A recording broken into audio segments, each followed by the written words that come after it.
Hello and welcome to the NPL Goal Show, the show where we bring you all the action from across the Northern Premier League. We start at the SFC Stadium as Bamber Bridge hosted a Warrington Rylands side looking to go 9 games unbeaten. Commentary for this one comes from the visitors. Headed by Matthew Regan. Gives it towards Alex Cromie and he's in, he's not offside, and it's a goal! Warrington Rylands take the lead in the 15th minute. It's going to go back towards Dodge. Dodge's clearance is low, however, it found a Bamber Bridge player. Ball with Sanchez Acosta. His pass didn't find a player in the white shirt. However, it's Jake Daniels now. Daniels finds a shot. And he's seen! Jake Daniels takes a shot from about 25 yards out. And it must have moved because the keeper he either dove too early or it's hit him. No, I missed it. So ball's fired in towards Clive Smith, and it's a goal. So it's a goal. I'm not sure who scored it. I think it was Clive Smith. Pilling, finding the ball forward. Trying to find George Waring. He gives a flick on. Finds Alex Cromie. Cromie goes towards Ben Hardcastle. Hardcastle shoots. Saved. However, it's went straight through him. And Ben Hardcastle celebrates in front of the travelling fans for Warrington Rylands. Up next, a trip to the northeast where Blythe Spartans played host to Mickleover in a battle at the bottom. Commentary at Croft Park comes from the home side. Come back out again with confidence. Giroud cross. Does find the head of Allen, but it's going to be cleared away.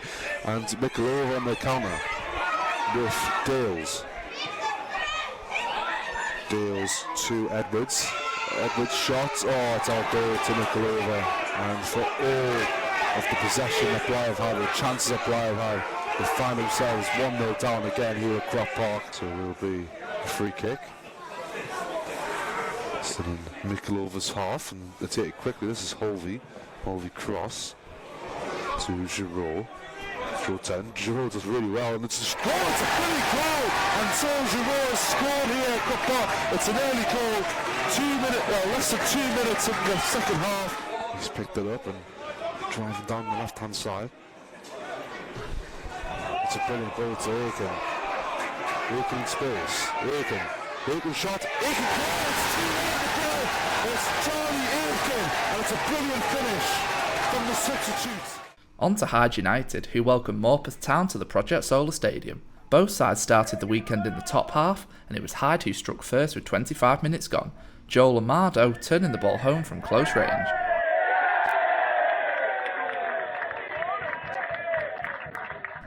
It looked like the Tigers were well on their way to all 3 points. That was until the 4th minute of second half stoppage time, when Danny Barlow's deflected strike from outside the area looped over Callum Hiddleston to earn Morpeth a point.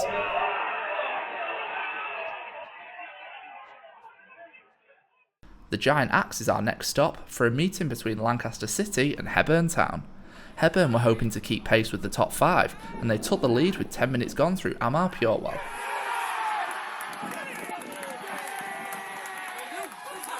But Lancaster have been draw specialists this season, and they hit back before the half hour through this Michael Turner own goal.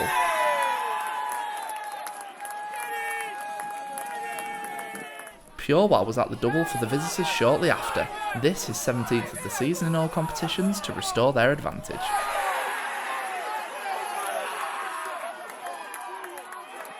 But the Dolly Blues would rescue a point late in the day, Dylan Moonan with this pinpoint header to make it 2-2.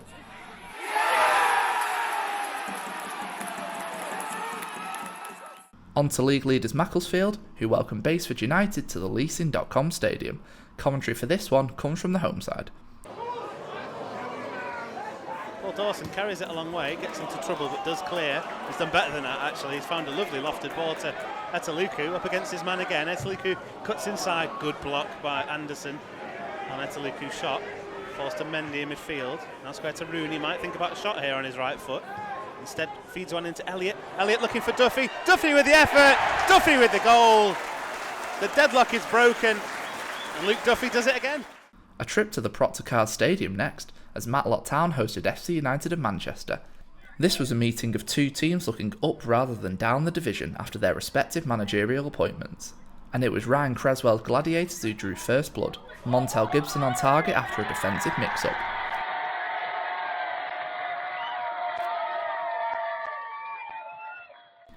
But this delightful header from Adam Lafondra levelled things up 7 minutes later.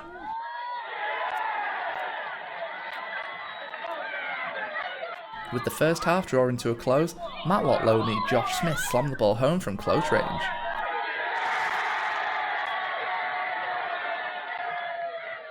But it was to be FC United's Dylan Motley-Henry who had the final word, the versatile forward scoring this rebound to earn his side a share of the spoils.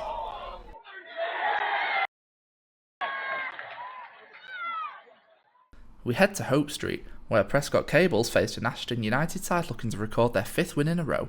There was just one goal in this one, and it came the way of the hosts with 86 minutes gone. James Foley bringing the ball down on the edge of the area, then an emphatic finish to match.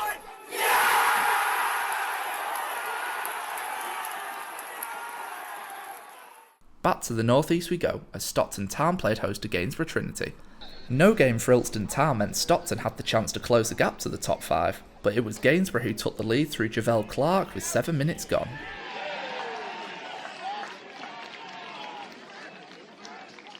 Stockton levelled shortly after the half hour through Josh Baggs.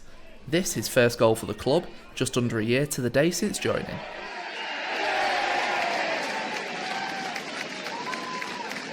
But Gainsborough's man of the moment is Dec Howe, and he put the Holy Blues ahead with this close range finish.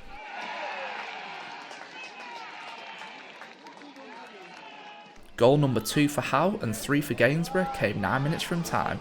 The talented forward racing in behind, then coolly rounding Stockton goalkeeper Nathan Harker.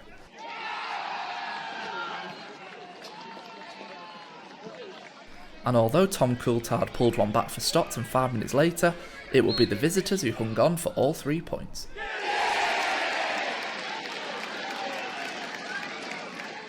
Next up, Whitby Town hosted Workington as they looked to bounce back from a 5-0 defeat to Ashton United the weekend prior. But there was nothing the Seasiders could do to keep out this David Simonson rocket with 7 minutes played.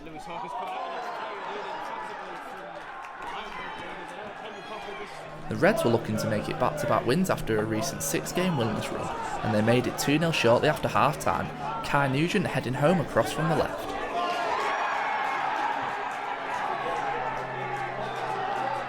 "3-0 it became with 15 minutes to go, substitute Stephen Riggs' effort looping into the air and finding the back of the net.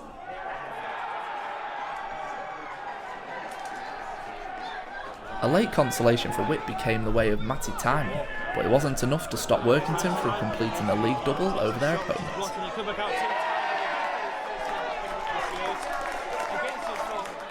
Our final game of the round comes from Sandy Lane, where Worksop Town hosted Guiseley, the second place visitors of the informed team right now, and it didn't take long for John Lafudu to put them ahead.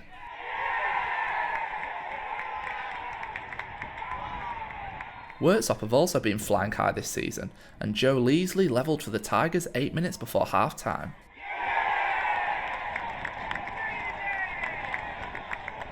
Guiseley came out of the blocks quickly in the second half, however, Jamal Ebel with this looping header.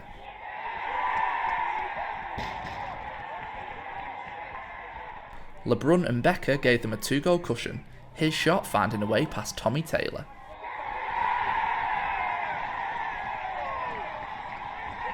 Then it was the turn of substitute Lewis Whittam, who rounded off the scoring in the final minutes. 17 games unbeaten now for Guiseley, who remains 16 points behind Macclesfield.